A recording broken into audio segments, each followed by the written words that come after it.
how the Iranians respond. Well, that statement got some criticism, as we have talked about. Joined now by Chad Sweet, former CIA agent and Homeland Security official and co-founder of the Chertoff Group. Chad, welcome. Good to see you. Thank you. What is a former Pentagon official who thinks that there's a possibility that the drone might be a fake? I think his assessment, at least we at the Chertoff Group think it's wrong, and here's why. First of all, the color argument doesn't hold water. These planes have multiple colors. As you can imagine, they operate in different environments, and we try to match the color to the environment. So there's not one color. Two, the landing gear argument doesn't hold either.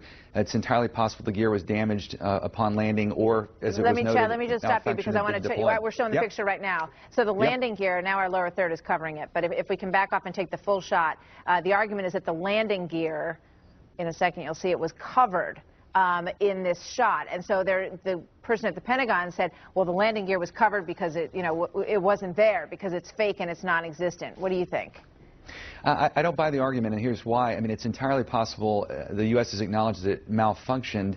The landing gear may have never deployed in the first place, and they may not be able to get it out. Second is it's entirely possible it was damaged as it made an emergency landing. So that doesn't really hold water. And third, the argument made around the design, frankly, the argument's about the welding. And these types of stealth aircraft have micro welding. It's extremely technical, and you're not going to be able to really glean that from this low-quality video footage. So at the end of the day, though, the point you made, Martha, is the right one, which is we have a sitting president and the Secretary of Defense of the United States that basically acknowledged it's the plane, and they're asking for it back.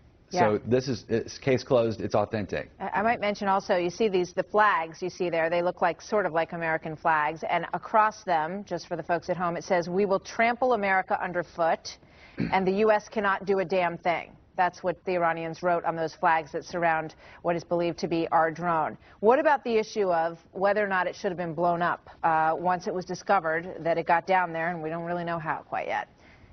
Well, that'll be a matter of investigation. Some of these are equipped with self-destruction protocols. It's possible that they lost contact and didn't want to blow up a $40 million plus piece of equipment, $40 million piece of equipment without knowing what was going on. But that will have to be looked into. I do think, though, to try to go in and do a unilateral strike, it would have been great to deny them the ability to try to reverse engineer our technology. However, you need to know the location of it in order to do that. And we've just seen with the Iranian assassination plot on U.S. soil to kill the Saudi ambassador that the Iranian Revolutionary Guard might take actions against us in our own soil, so we'd have to be prepared for repercussions. Yep. All right, Chad, it is a sticky, awful situation, really, that we're dealing with. Thanks so much for weighing in on it. We appreciate your expertise. Thank you, sir. Thank you. All right, coming up in a few minutes, Jenna Lee, stand